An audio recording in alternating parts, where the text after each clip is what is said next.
Our region has been peaceful for decades without any organically grown war, with the exception of the Kuwait War and the decision of the United States to invade Iraq and the decision of Israel to bomb Iran.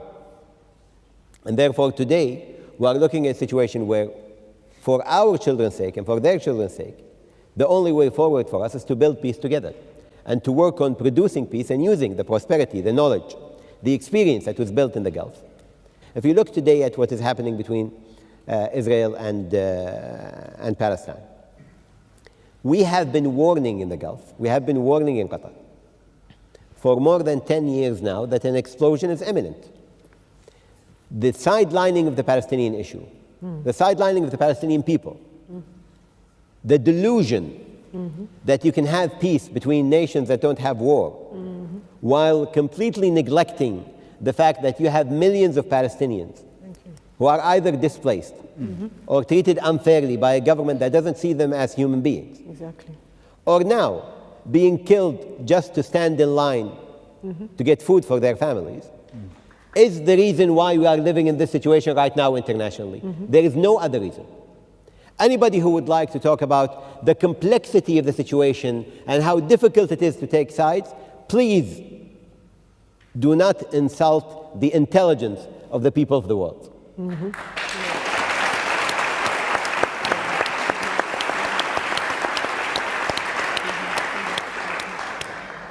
The reckless behavior of an occupying state, not only in its vicinity, but in Lebanon, in Syria, in Yemen, in Iran, brought to the GCC, to the Gulf, for the first time attacks to our borders.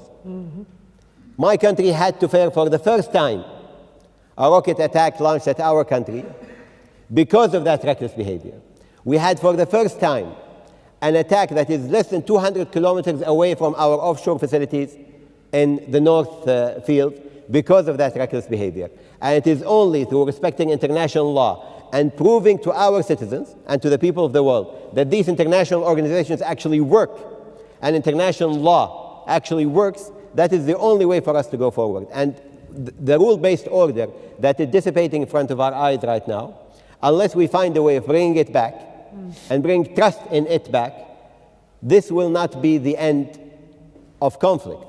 And we will not be able to control conflict. What we will be seeing is more conflict around the world as states realize that the stopgaps on conflict have disappeared from the world as a whole. And we are working in the GCC together to make sure that the rule-based order remains the norm of the day.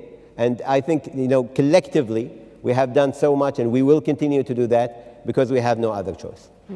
The role of Qatar as a mediator between Hamas and Israel started in 2006, when, at the time, the US asked Qatar to play that role when Hamas won the election and the Americans decided to disengage. So we know how to do this because we've been doing it since 2006. Starting with the Syrian revolution, the political office moved to Doha, which made even our job more important and significant. And since 2014, Qatar alongside Egypt were the only mediators between Hamas and Israel in all actuality. So after the war in 2014, that was the end of that war was mediated by Qatar and Egypt. We continued doing that throughout until actually a week before the 7th of October when we got a deal in place between both sides over some maritime issues. And we were warning throughout that all of these mediations, all of this peace facilitation was basically putting a Band-Aid on an open wound. Right? Unless we have a resolution to the Palestinian-Israeli issue, this will not work. Since 2023 and when we realized that the situation, the parameters will be changing. And the situation, we knew that any mediation we undertake is going to be very difficult. And the moment it started on the 8th of October, where we started contacting both sides, we realized that this will be something different. But we also knew that this was the result of escalations continuing throughout the years and the choking of the people in Gaza, but the Palestinian issue altogether. Right now, the talks that are undergoing in Doha are the third attempt to reach a deal. The first one gave us a 1-week ceasefire. The second one gave us a 1-month ceasefire. And the third attempt right now, we are hopeful, but the parameters remain. If there is no change in the Israeli directive not to have a deal and to sabotage any talks, if there is no serious pressure from the international community and especially from the United States, the parameters of the talks will not change. What we are doing right now is trying to push, using the momentum that was created by another mediation that we were doing, which is the ceasefire between Iran and Israel, to make sure that that momentum helps us reach a deal between both sides and hopefully get us to an end to this terrible chapter in the history of our region. There was a question about the evacuation of the people of Gaza, or I mean, I wouldn't use the word evacuation, maybe, the new displacement, the proposed displacement of the people of Gaza. This has been done in the past. It only created problems. Doing it right now is just asking for more problems.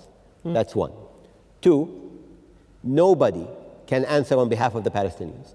It is their land, it is their history, it is their homes that we are talking about, and they need to decide where they are, and they will stay where their grandfathers were and their fathers were, and they have seen what temporary displacement means in the past, and I doubt that any Palestinian believes that any displacement is going to be temporary. The Qatari perspective on this was always that we are against any kind of new displacement of Palestinians. This will not form any solution, and the Arab plan, which was adopted by the GCC and the Arab League and the